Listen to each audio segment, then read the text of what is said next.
우리 함께 읽은 이 마가복음 5장에 나오는 이 한 여인의 사건을 저는 참 좋아하고 또 많은 은혜를 받습니다. 왜냐하면 이 여인의 모습이 바로 오늘 이 세상을 살아가는 저와 여러분의 모습이고, 또 수많은 사람들이 예수님을 만나게 되는 그런 모습을 우리에게 보여주기 때문입니다. 이 본문은 예수님께서 당시에 회당장 야이로라고 하는 사람의 부탁을 받고 그 회당장 야이로의 딸을 고쳐주기 위해서 가던 길에서 일어난 사건입니다. 마가복음에 보면 이렇게 가던 길 도중에 돌발적으로 일어나는 그 사건들이 많이 나옵니다. 1장에서도 보면 예수님께서 가르치실 때 문둥병자가 나타나서 고쳐주셨고, 또 2장에서도 보면 또 집에서 가르치시는데 지붕이 뚫리면서 중풍병자가 내려와서도 고쳐주셨고, 3장에도 보면 가르칠 때 예수님의 가족이 찾아와서 또 교훈을 주셨고, 그래서 예수님의 그 생애 가운데는 이렇게 갑작스럽게 돌발적으로 일어나는 그러한 상황이 많이 나타납니다.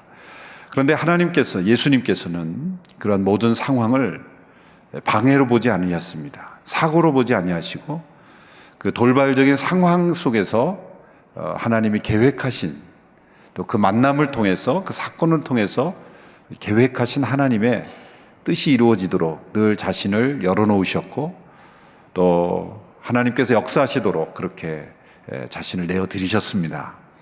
그래서 저는 이 마가복음의 구조, 또 이 본문에 나타난 사건들을 보면서 길을 가다가 만나는 분들을 주목하기 시작했어요. 그래서 우연처럼 보이는 그 만남을 통해서 하나님께서 나를 통해 행하시기 원하시는 일들이 있구나. 그래서 내 정해진 스케줄대로만 살아가는 인생이 아니라 계획에는 없었지만 어쩌면 방해처럼 다가오는 그런 만남, 그런 일들이 하나님께서 행하시는 일들일 수가 있겠구나. 오히려 내가 계획하고 내가 생각했던 그런 만남들, 내가 계획했던 일들대로만 진행되지 않는 것이 오히려 더 하나님의 역사하심이 살아있는 것이겠구나, 그런 생각을 하게 되었습니다. 예수님이 그 길을 가던 중에 12년 동안 혈류병을 앓고 있던 한 여인이 예수님의 그 무리 가운데 찾아왔습니다. 피를 흘리는 그런 여성과 관련된 질병이라는 걸 알 수가 있고, 오늘날 이 시대라면 간단히 고칠 수 있는 그런 질병이겠지만 의료가 발달하지 않았던 그런 시대, 12년 동안 그 병을 앓고 있었습니다. 그래서 있는 돈도 다 썼겠죠. 그런데 문제는 이 여인이 12년 동안이나 그 질병을 낳고자 했지만, 많은 의사들도 찾아갔지만 나을 수가 없었다는 거죠.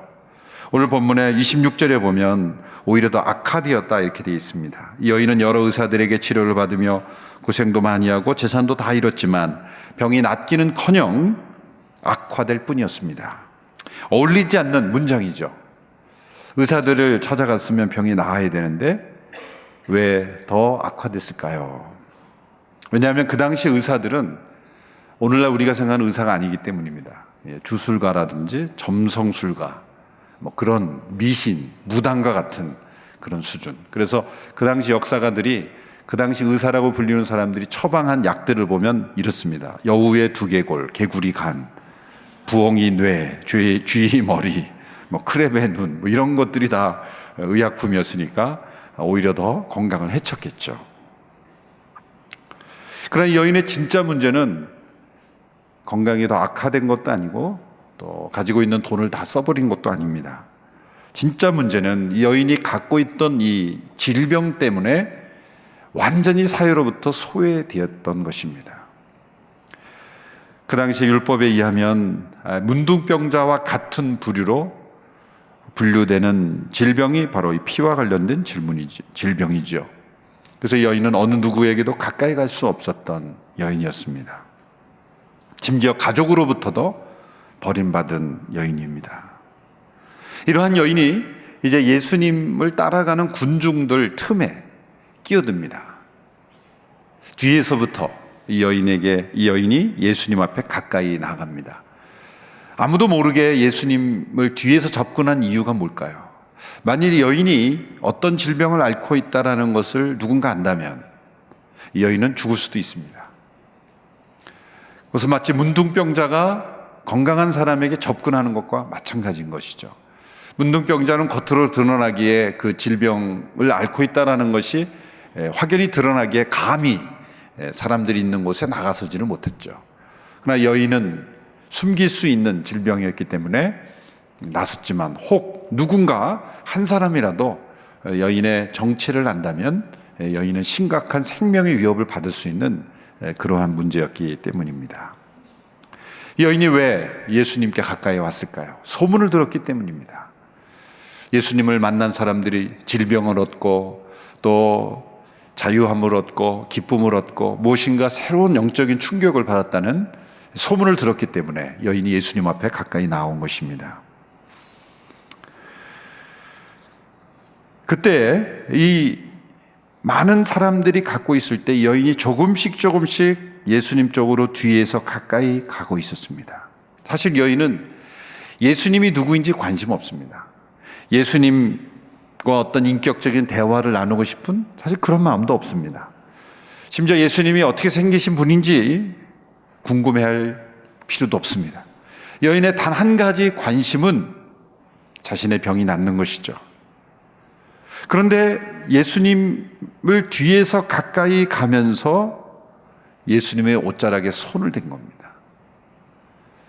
그것은 그 당시에 있었던 사람들의 어떤 마술적인 믿음, 전설처럼 내려오는 어떠한 주술적인 신앙, 쉽게 말하면 샤머니즘이라고도 말할 수도 있는 위대한 능력을 가진 사람의 옷자락에 손만 대어도 질병이 낫는다 라는 그러한 사람들로부터 내려오는 그런 믿음을 가지고 있었다는 거예요.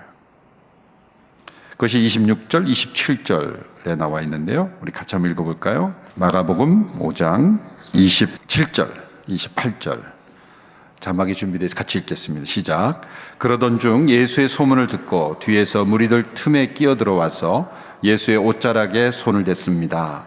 예수의 옷자락만 닿아도 내 병이 나을 것이다 라고 생각한 것입니다. 여기서 이 여인의 생각이 중요합니다. 예수의 옷자락만 닿아도, 예수의 옷자락에 손을 대어도 내 병이 나을 것이다. 여러분, 이 믿음은 올바른 믿음입니까? 올바른 믿음이 아닙니까? 이 여인은 예수님이 누구인지 관심이 없습니다. 예수님이 하나님의 아들이시라는 진정한 고백도 없습니다. 예수님이 나의 병을 고쳐주실 거라는 그런 믿음이 아니라 내가 예수님의 옷자락에 손만 대어도 나을 것이다. 이것은 그 당시에 사람들이 가지고 있었던 미신적인 믿음입니다. 올바른 믿음이 아니죠. 예를 들어서 여러분 가운데 이런 소문이 났다고 생각해 보세요. 서빙고에 있는 온누리교회 수요 오전 예배에 가서 기둥만 붙잡아도 병이 낫는다. 그럼 여러분, 그렇게 믿으시고 오세요라고 말할 겁니까? 그렇죠? 미신적인 그런 믿음입니다. 이건 그 당시에 사람들이 가지고 있었던 잘못된 생각이죠. 그런 마음으로 온 겁니다. 어떤 신비적인 능력이 예수님께로 나오고 있다는 거고 생각한 거예요. 예수님이 살아계신 하느님의 아들이시오, 또 구세주이시기 때문에 예수님의 그 인격적인 임재하심에서 예수님께서 병을 고쳐주신다라고 생각하는 게 아니고, 능력이 많은 사람의 옷자락에 대면 병이 낫는다라는 어떤 그런 마술적인 사람들의 신념을 가지고 예수님 앞에 나온 거예요. 근데 놀라운 것은 이 여인이 29절에 보시면 그 여인이 예수님의 옷자락에 손을 대었을 때 어떤 일이 일어나냐면 낫다는 게 문제입니다. 29절의 말씀을 보십시오. 29절 같이 읽어볼까요? 시작. 그러자 곧 출혈의 근원이 나으면서 이 여인은 자신의 병이 나은 것을 몸으로 느낄 수 있었습니다. 여기서 이게 문제입니다. 자, 이 여인의 믿음은 분명 올바른 믿음이 아닙니다. 이렇게 믿으면 안 돼요. 그렇죠? 그런데 문제는 병이 나았다는 거예요. 그러니까 이 여인은 이 소문대로 위대한 능력을 가진 분의 옷자락을 만지면 낫는 거구나 라고 확신했을지 모릅니다. 여기서 우리는 아주 진지한 생각을 하게 돼요. 여인의 병이 어떻게 나았을까? 여기 어떻게 나았을까? 예수님이 누구인지와 상관없이 다른 사람들이 가지고 있었던 건 전설적인 그런 믿음이 진짜 있는 것일까? 아니면 예수님께서 여인의 병을 고쳐주신 것일까? 이 질문 앞에 우리는 분명히 이건 예수님이 고쳐주신 거죠. 그러면 이렇게 올바르지 못한 믿음을 가진 사람의 병을 왜 고쳐주냐라는 질문을 하게 되는 거죠. 만약 여러분이 교회에 나오는 성도들 가운데 이런 믿음의 태도를 가지고 교회에 나오신 분이 있다면 그렇게 믿으면 안 된다, 그렇게 얘기해 줘야 되겠죠. 그렇죠? 그런데 여러분, 대부분 우리가 어떻게 예수님을 만났는지를 생각해 보면 모두가 다 여인처럼 예수님을 만납니다. 혹시 이 자리에 예수님과 함께 고난받기 위해서 예수님 믿기로 결단한 분 계세요? 지금 말고요. 지금은 뭐 아굴골짝 빈들에도 복음 들고 가리다 뭐 결단할 수 있겠지만, 뭐 지금도 힘든 고백이에요, 사실은. 그렇지만은 예수님 처음 소개받을 때 예수 믿고 고난받으시오 믿기로 결정한 분 계십니까? 그랬을 때 과연 몇 사람이나 들까? 그렇죠? 처음 예수님 믿을 때라 생각해 보세요.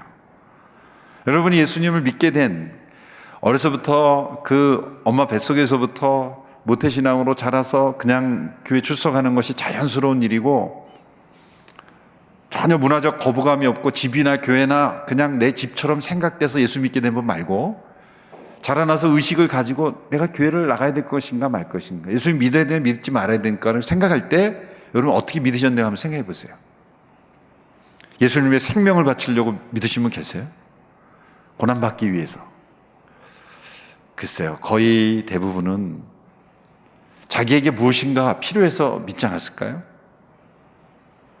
그것이 육신의 질병이건 외로움이건 어떤 삶의 고난이건 친구이건 무엇인가 예수님으로부터 얻기 위해서 예수님 앞에 나온 우리들이지, 예수님께 무엇을 드릴까요? 이런 마음으로 예수님 믿기 시작한 분 계실지 모르겠어요. 또 신학적으로도 교리적으로도 보면 기독교의 기본 진리를 다 마스터하고 예수 믿는 분 계실까요? 성경 혹시 성경 공부로 성경 다 마스터하고 결단한 분 계십니까? 어떤 분은 굉장히 그 완벽주의에 가까운 분들은 그런 분들이 가끔 계세요. 어떤 분 제가 실제로 목격했는데, 목사님 저 이제 예배 출석해도 됩니까? 그래서 아니 무슨 말입니까? 그랬더니 교회 등록을 다 마치지 못하면 출석을 하면 안 되는 줄 알았대요. 그래서 등록 과정을 다 마친 다음에야 예배에 출석하기 시작한 거예요. 본인 나름대로 가지고 있었던 그런 예의라고 생각하는 거죠. 하나님께 예의가 있지. 그리고 성경을 적어도 한 번 이상은 읽어야 예배에 참석할 수 있다, 그렇게 생각해서 예배에 안 오는 거예요. 다 성경을 읽을 때까지.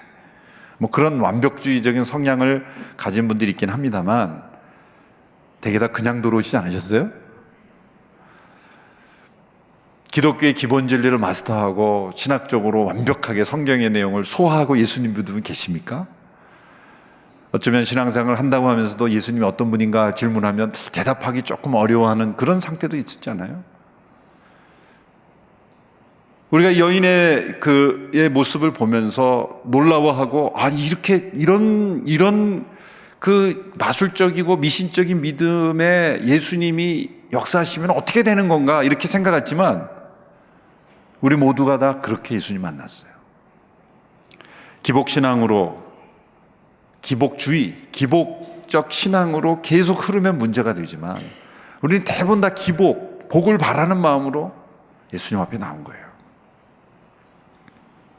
근데 문제는 예수님께서 이러한 동기를 가지고 나온 여인에게 너는 지금 나를 잘못된 방법으로 찾고 있다라고 지적하지 않으셨다는 거예요. 너는 저희 새가족 과정부터 해가지고 나를 만나려면 제대로 만나고 와. 교육을 제대로 받고 와야 되겠다. 그런 마음으로 병 낫기를 바라면 안 돼. 그렇게 교육시키지 않으셨다는 거예요. 이 여인이 예수님의 옷자락을 뒤에서 터치했는데 예수님의 옷자락에 손만 닿아도 나을 거라는 그런 믿음을 가지고, 그런 잘못된 믿음, 성경적이지 않은 그런 믿음, 그냥 옷자락에 손만 대고 그는 고침받고 가려고 그랬던 거예요. 그런 믿음으로 나왔지만 예수님은 자신의 능력을 여인에게 베풀어 주셔서 이 여인을 고쳐주신 겁니다. 이 여인이 가지고 있던 마술적인 그런 믿음, 전설적인 믿음이 역사한 게 아니라 자신의 옷자락을 뒤에서 살짝 갖다 댄 여인을 예수님이 아시고 고쳐주신 거예요. 여러분, 왜 예수님께서 뒤에서 살짝 예수님의 옷자락에 손을 댄 여인을 고쳐주실 거예요? 예수님은 뒤에도 눈이 계십니까? 계십니다. 예수님은 한눈에 7눈이 있는 돌이라 이 스가랴에서 보면 예수님은 다 아셨죠. 이 여인이 집에서 출발해서 길을 가던 예수님의 일행에 뒤에서 조금씩 다가오며 어느 누구도 예수님께 다가오는 여인을 몰랐지만, 왜냐하면 수많은 사람들이 밀쳐대며 예수님을 따라오고 있었기 때문에, 그렇죠. 예수님은 그 의도를 가지고 예수님 앞에 접근하는 이 한 여인의 움직임을 알고 계셨어요. 그리고 여인이 그 옷자락에 손을 띄었을 때 예수님께서 그 여인의 병을 고쳐주신 거예요. 그리고 나서 30절에 보면 예수님께서 이 여인에게 이걸 찾으시는 질문합니다. 우리 30절을 한번 읽어보겠습니다. 30절 시작. 동시에 예수께서도 자신의 몸에서 능력이 나간 것을 알아차리셨습니다. 예수께서 사람들을 돌아보며 물으셨습니다. 누가 내 옷자락에 손을 대었느냐? 누가 내 옷자락에 손을 대었느냐? 이 말씀은 마치 도둑질한 범인을 찾으려는 질문처럼 보이죠. 예수님이 능력을 도둑질 당해서 누가 내 능력 훔쳐갔어? 그렇게 지금 찾으시는 것처럼 보입니다. 그건 아니죠. 예수님은 그 여인을 아셨고 예수님이 고쳐주셨습니다. 예수님의 능력을 내어주시지 않았더라면 이런 역사가 일어나지 않을 겁니다. 그런데 예수님께서 능력을 베풀어 주셔서 그 여인을 고쳐주시는 것에 그치지 않고 질문을 던졌어요. 누가 내 옷자락에 손을 대었느냐? 자, 예수님께서 뒤를 돌아보시며 그런 질문했을 때 제자들이 당황했어요. 제자들이. 왜 그랬을까요? 아니, 예수님, 지금 제가 그 예수님 주변에 제자들이 앞서거니 뒤서거니 하면서 예수님의 옷을 손댄 사람이 한두 명이 아닙니다. 어쩌면 그 제자들 가운데 서로 예수님 옆에 가까이 가려고 베드로, 야고보, 요한 제자들이 예수님의 팔짱을 꼈는지 안 꼈는지 모르겠지만 가까이서 이렇게 예수님의 옷자락에 여러 번 터치했을 거예요. 옆에 가고 있던 많은 사람들이 예수님의 옷자락을 여러 번 이미 만졌습니다. 그런데 새삼스럽게 예수님께서 누가 내 옷자락에 손을 대었느냐? 이 질문하는 것은 어울리지 않는 그런 질문 같습니다. 그런데 여인은 깜짝 놀랐겠죠. 길을 가던 중에 여러 명의 제자들이 함께 있는데 뒤를 돌아보시면 누가 내 옷자락에 손을 대었느냐 하시면서 예수님이 이렇게 그 따라오는 사람들의 눈을 쳐다보는 거예요. 그럴 때 예수님의 눈과 그 여인의 눈이 딱 마주쳤을 때 그 여인이 느꼈던 전율이 어떨까요? 아무도 모르는 것 같은데 그 옷자락을 예수님이 못 느낄 정도로 살짝 만졌는데 누가 내 옷자락에 손을 대었느냐? 이게 결벽증 환자가 지금 누가 내 옷 만졌어 이러는 겁니까? 그게 아니죠.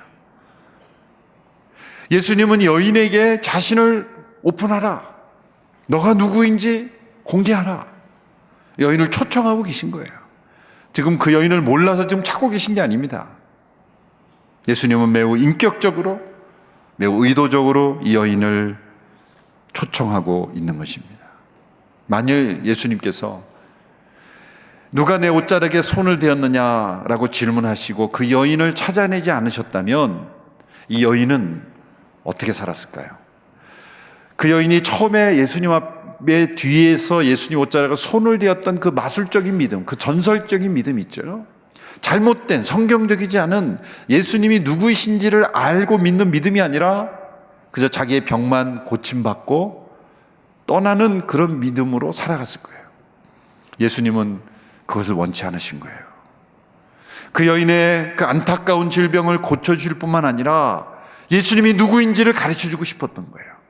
그리고 그 예수님과 인격적인 관계를 맺고 신앙생활을 하기를 원하셨다는 거예요. 그래서 누가 내 옷자락에 손을 대었느냐 밝히라고 하시는 거예요. 이미 여인은 예수님이 어떤 분인가를 깨닫고 전율을 느끼고 있습니다. 왜 그럴까요?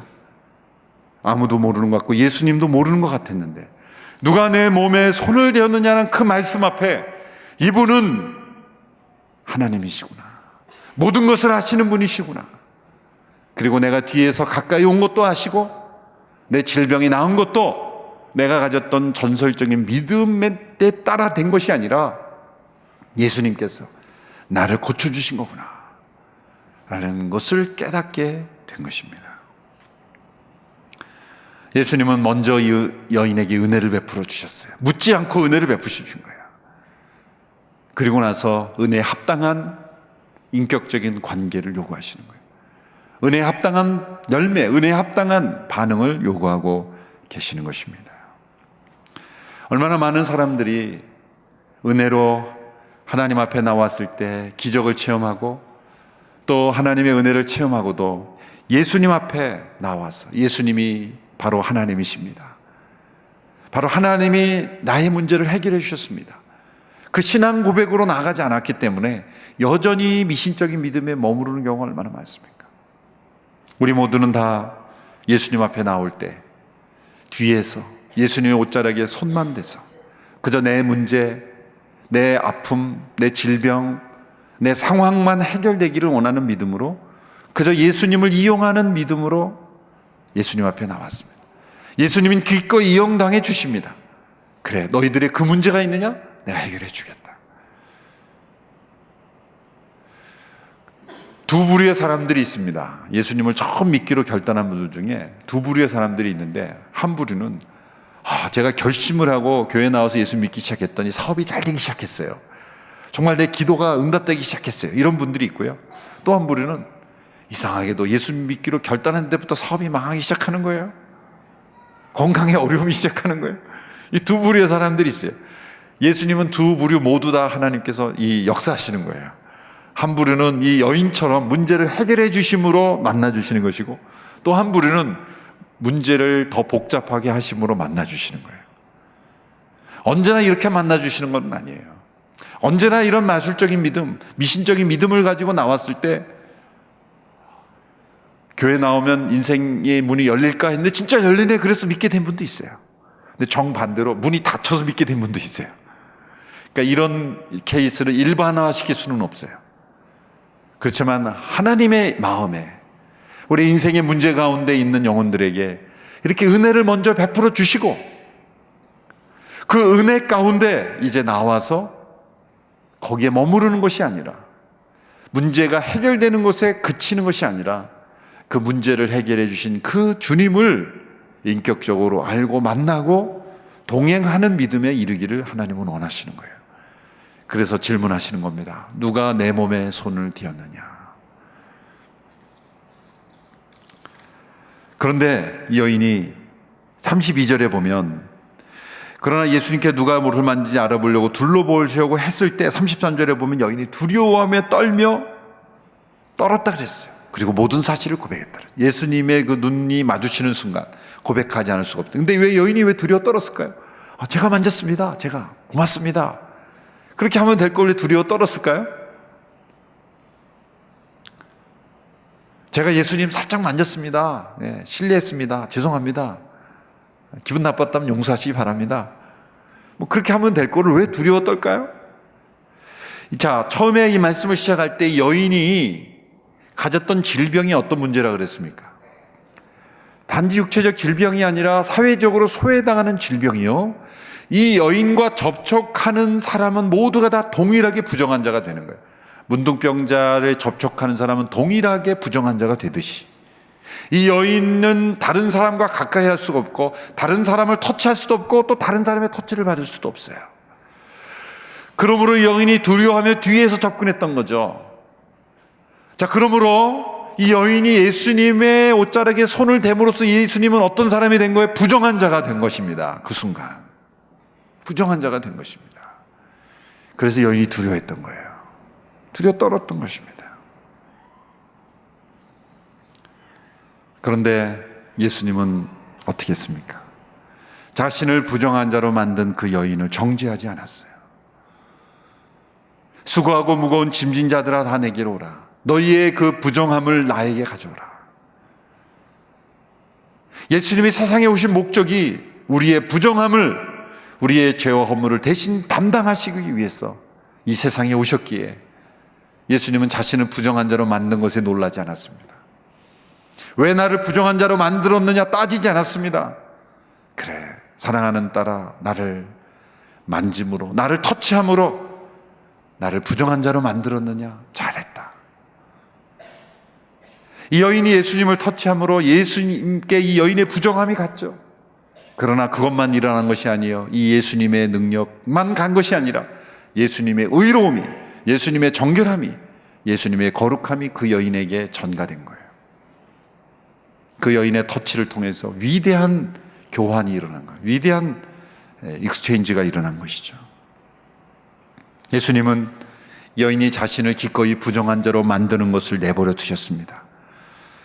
예수님은 기꺼이 이 세리와 같은 죄인 취급을 당하셨고, 죄인과 같이 세례를 받으셨고, 우리와 동일한 자로, 부정한 자로 취급당하는 것을 기뻐하셨습니다.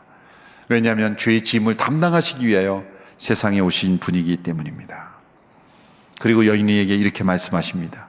딸아, 내 믿음이 너를 구원하였으니 평안히 가라. 내 병에서 해방돼 건강하여라. 여러분, 진정한 건강이란 단지 육신의 질병이 나음으로 것이 아닙니다. 우리를 부정한 자로 만들어버린 죄로부터 해방될 때 우리가 진정히 건강해지는 거예요. 영혼이 건강해야 건강한 거죠. 일시적으로 건강이 났다고 그건 건강한 게 아니에요. 우리 영원한 생명이 없다면 우리는 모두가 다 건강하지 못한 거예요. 예수님은 여인에게 그 순간의 질병뿐만 아니라 그 여인이 영원히 살아갈 수 있는 생명, 죄로부터 고침을 받는 그런 치유를 여인에게 허락하여 주신 것입니다. 그러므로 우리가 예수님 앞에 나올 때 우리가 다른 사람이 될 필요가 없다는 겁니다. 현재 있는 모습 그대로, 이 여인이 예수님 앞에 나왔던 모습 그대로, 예수님의 옷자락을 만지는 심정으로, 주님, 내 문제는 이렇습니다. 예수님 뒤에서 가까이 나아가 예수님의 옷자락을 만짐으로 주여 내 부정함을 예수님 앞에 올려드립니다. 예수님의 의로움, 예수님의 능력, 예수님의 거룩함으로 나를 덮어주십시오. 고침받기를 원합니다. 예수님은 이렇게 말씀하실 겁니다. 그래, 내가 너를 고쳐주겠다. 그러나 너가 고침받는 것에 머무르지 마라. 누가 내 옷에 손을 대었느냐? 밝히라. 내가 누구인지를 더 깨달아라. 내 앞에 나와 내 앞에 머무르라. 나와 함께 동행하자. 예수님 앞에 초청하시는 예수님을 우리는 볼 수가 있습니다. 그래서 저는 이 여인을 만나주시는 예수님이 얼마나 좋은지 몰라요. 예수님 목사인 저도 예수님 앞에 나갈 때, 주님 앞에 나갈 때 정말 예수님이 기뻐하실 만한 기도 제목만 가지고 나가면 좋겠어요. 근데 때로 아무리 생각해도 때로는 이기적이에요. 때로는 여인처럼 그저 예수님 뒤에서 옷자락에 손만 대고 낫는 것으로만 족하면 원해요. 정말 그래요. 저만 그렇단 말이에요? 저만 그럴까요? 여러분, 우리가 정말 말씀과 기도 가운데 순수한 기도 제목으로 정말 하나님의 뜻을 구하는 기도하는 사람이 되어야 되는데, 대개 보면은 여인 것처럼 어떻게 보면 미신적인 믿음도 있어요. 세상에 어떤 복과 같은 그런 개념으로 가득 찬 그런 분들도 있어요. 어떤 교회는 그런 교회들도 있더라고요. 1,000번제 이래서 1,000번 헌금 봉투 이렇게 내는 식의 천일기도 이래가지고 어디 불교에서 많이 쓰던 용어 같아요. 그래요. 천일기도 그래서 1,000번 새벽기도 참석하면서 1,000번을 헌금 봉투를 꼭 강대상에 올려놓고. 근데 문제는 복을 받는다는 게 문제예요. 그렇잖아요. 제가 말씀드리는 게 그런 거예요. 아니, 그런 믿음으로 가신앙생활 하면 안 돼야 되거든요. 이렇게 하면 또 안 되는구나. 근데 또 간증을 해보면 그랬더니 하나님이 축복하셨다는 거예요. 그런 케이스를 참 많이. 그러면은 목사로서 그렇게 신앙생활 하라고 얘기할 수는 없어요. 그랬기 때문에 하나님이 복 주신 건 아니거든요. 그런데 하나님은 그런 마음으로 만나기를 원하는 이 여인과 같은 마음으로 나오는 영혼들을 거절하지 않으신다는 거예요. 그래, 너가 그렇게 간절히 나오니 내가 너를 만나줄게. 그러나 그 믿음에서만 머물러서는 안 돼. 누가 내 몸에 손을 대서 고침받았는지, 누가 고쳤는지를 분명히 말해라. 하나님과 살아있고 인격적인 믿음으로 나오는 그런 믿음으로 더 성숙해지길 원하시고 더 하나님 앞에 온전히 가까이 나아가기를 원하시는 거예요. 저와 여러분이 가지고 있는 기도 제목이 어떤 기도 제목인지 모르겠습니다만 혹 이 12년간 병을 앓고 있던 여인처럼 낫기 원하는 질병이 있을 수도 있겠습니다. 경제적인 문제일 수도 있겠습니다. 자녀의 문제일 수도 있습니다. 아무도 모르는 여러분 개인의 문제일 수도 있습니다. 다른 사람이 알면 큰일 나는 문제일 수도 있어요. 이 여인이 바로 그랬죠. 이 여인이 누구인지, 자기가 누구인지 밝히는 순간 여인은 죽임을 당하는 거예요. 그렇게 살얼음을 걷는 것 같은 어느 누구에게도 말하지 못하는 나의 문제, 그 문제를 가지고 주님 앞에 나가는 거예요. 문제를 해결해 주십시오. 그러나 은혜로우신 주님은 너가 나를 만나려면 성경을 10번 정도 읽고 와야지. 너 헌금이라도 했어? 그렇게 물어보지 않으신다는 거예요. 너 봉사 좀 하고 와라. 그러지 않으셨다는 거예요. 우리의 그 부족한 믿음, 어떻게 보면 건강하지 못한 믿음, 어떻게 보면 나만을 생각하는 그런 믿음일지라도 예수님은 우리를 고쳐주시고 만나주신다는 거예요. 일단 만나주시고 나서 올바로 믿으라고 말씀하시는 분이에요. 이 세상의 모든 사람은 나를 만나려면 이런 조건을 갖춰야 만난다 그러잖아요. 대통령 만나면 아무나 만나줍니까? 자격이 돼야 만납니다. 대통령 뒤에서 옷자락 만지고 큰일 나죠. 경호원한테 잡혀가죠. 그러나 예수님은 기꺼이 만나주시고 기꺼이 능력을 베풀어 주시고, 그러나 너가 고침받고 능력을 체험하는 것에 절대 머무르지 마라. 내가 누구인지 알라. 그리고 너가 누구인지를 밝혀라. 주님 앞에 더 가까이 나가 주님을 인격적으로 만나라고 말씀하시는 거예요. 지금도 수많은 사람들이 여인처럼 예수님을 만나서 변화돼서 더 예수님이 어떤 분인지를 알아가고 있습니다. 그러므로 제가 여러분에게 말씀드리고 싶은 것은 너무 고상하고 너무 예의 바르게 예수님 만나려고 하지 마시라는 거예요. 내가 성경을 마스터하고 성경 공부해서 완벽하게 알고 나 예수님 만나겠다. 그것 자체가 자존심이에요. 교만입니다. 있는 모습 그대로 예수님이 이 문제 해결해 주세요.